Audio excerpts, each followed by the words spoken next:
Hi everyone, I'm Drew, and welcome to That's a Wrap, the show where I talk to you guys about movies.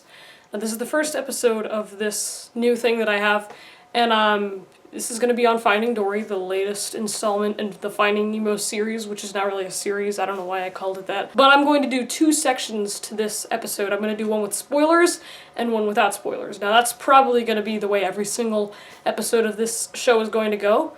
Let's just get started. So first I'm going to start with the no spoilers part of the movie and my review on it. I really liked the movie overall. It was really good. You know, one thing you need to take into account when you're watching a Pixar movie is that they don't do sequels that much, only to movies that have gotten like really great reviews. Like Finding Nemo, it's a classic. They kind of had to do a sequel of it. So for a company that doesn't do many sequels, they did pretty good. I think I am really proud of the turnout of this movie. I do not like that it was a little bit too fast-paced. I feel like they were just constantly showing new characters, and they were just like trying to rush everything along and fit so much into one movie. It just seemed really rushed. But not to say that the movie was bad, I think the movie was really, really good. The beginning was great. It showed like Dory with her parents, and I think that was really cool because like it gave you a feel for like what her home was like. It was safe and they understood everything that was going on. And I liked the little flashbacks that Dory had and how they like helped play into the way the movie turned out and how Dory found her way around the Marine Institute or whatever it's called. I feel like they overdid the one fish that that in the first movie they said, "Oh my gosh, Nemo's swimming out to sea!" I feel like they overdid her because everybody knew that that one line in the first movie was like the best and everybody remembered how funny that was. But like this movie, she had like so many lines and all the other fish in the school they didn't have any lines. And I think they were trying to make her too funny, and I think when they tried to make her funny, it just made her not funny. I don't think they should have been trying too much, but that didn't take away from the whole school part of the movie and how Dory was the teacher's assistant in the beginning of the movie. I think it was really cool to see how Dory was like getting the visions of her parents and like how in the past she kept like remembering certain things, and I think that's really cool, and it goes to show that like you can set your mind, if you can set your mind to it, you can do it. And I think that's a really important lesson to learn. Like in Finding Nemo, the lesson was just like, don't get lost, and that's basically it. But like in Finding Dory, it's saying like, you can't let something that's wrong with you stop you from doing what you want and getting what you want. And I think that's very important for anybody to learn, no matter who you are. I think that's something that everybody needs to hear at some point in their life. I liked the new characters, but I felt like there were a little bit too many main characters. I liked Frank, or whatever his name was, Hank, I can't remember, the octopus. I like the octopus because I think the series needed a sarcastic, rude jerk to kind of lead the series, and Hank was sort of that sarcastic, rude jerk.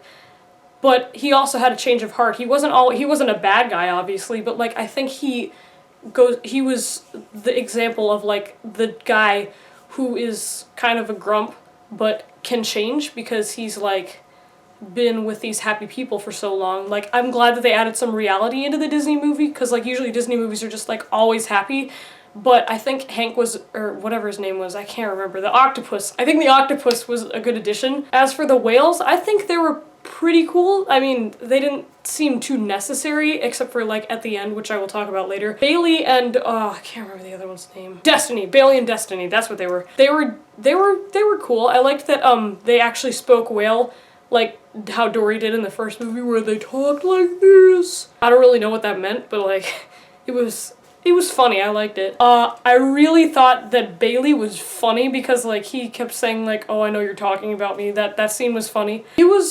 I think overall the main characters were good. They were just too many to keep track of, and they were constantly introducing new parts, like new sections of the museum, and I felt like they shouldn't have done that too much. Like they should have cut back just a little bit, but the way they did do it, the way that each of the sections was like related to real life, I think that was a pretty cool touch. That was a nice touch, and I liked that.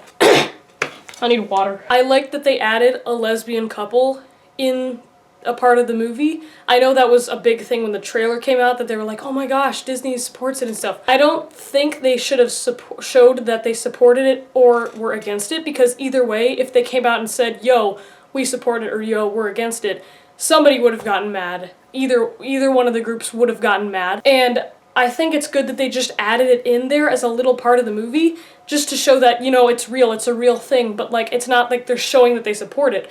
It's just that they're adding a touch of reality to their movie, and I think that was a really good touch. I really like that. Okay, so now I'm going to get into the spoilers section of this video, so if you don't want to know spoilers, or if you have not already seen the movie, you might want to just skip towards the end. I'm going to add a thing. I'm going to add an annotation. Right there. There's an annotation right there. Click it. Yeah, if you want to skip the spoilers. Everybody clicked? Okay, good. When they were in the tank in the truck at the end, and they said that Dory's parents died, I kind of saw that coming, because, you know, that's pretty much par for the course of Disney films. But when they went out, when Dory went out of the truck and saw her parents, I was like, holy crap, what the heck? Is this real, or is it just another vision? And so, as Dory said, hi, I'm Dory, right? And so, her parents came and hugged her, and they kept talking and all this stuff. That was a really, really good way to resolve that issue of Dory not knowing where her parents are. I think that was a really good way to end it. I think the escape of Nemo and Marlin when they were driving away in the truck, that was a little too much, and then, like, having them get out of the truck and then Dory get back in, and then the bird had to come in. Like, I think that was just way too much to keep track of. I couldn't even remember what was going on. I was like, okay, who's in the truck now? Who's out in the ocean now? Like, it's hard, but I liked that Bailey had the senses and he could, like, see in the truck. I like those cutaways to, like, where the truck was. That's cool, but it's a little far-fetched. I don't know if whales can actually do that. They probably can. I'm sure Disney did their research on their whales and stuff, but, like, I don't know. I don't know if it's, like, they can really, like, see that far away, because the truck had gone, like, super far, like, by the time they were devising their plan in the ocean. I liked the very, very end of the movie where she went to the drop-off just to look at the view. That was a really good way to end the movie. I don't know if I would have personally chose, if I were making that movie, I don't know if I would have personally chose for Dory's parents to live in the same place as Marlin and Nemo. Because, like, Nemo was like, oh, or do we have to say goodbye to Dory? Marlin was like, yeah, but they could have just had them live with them all along. Like, that just doesn't make any sense. I think that they should have had, like, a goodbye scene. I think they should have tied some more of the loose ends together, if that makes any sense. I didn't really understand the ending when they were, like, jumping out of when the truck came crashing through the trees. When all the animals just came out, like, what the heck was that? Like,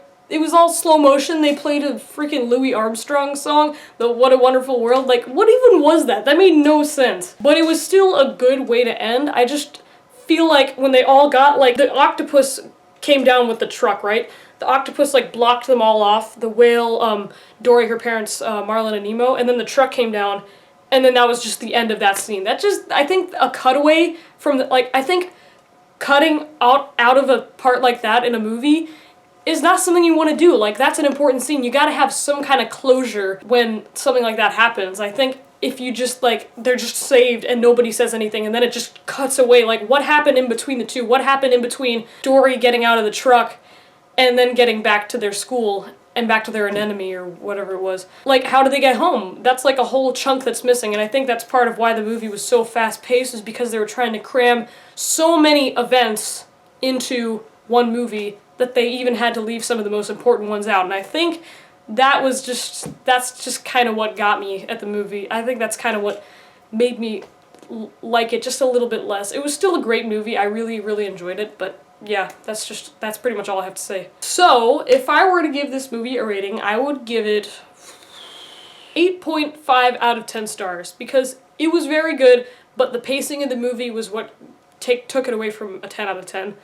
It was good. It was really good for a sequel of a movie, because usually the sequel is worse, and obviously this was worse than the original Finding Nemo, but it was still really good, and I'm really impressed by it. So Pixar, props to you for making a really good sequel when you don't usually make sequels to movies. But yeah, thank you guys so much for watching this review of Finding Dory. If you liked it, remember to like, comment, and for more madness, subscribe. I will see you in the theater. Until next time, bye-bye!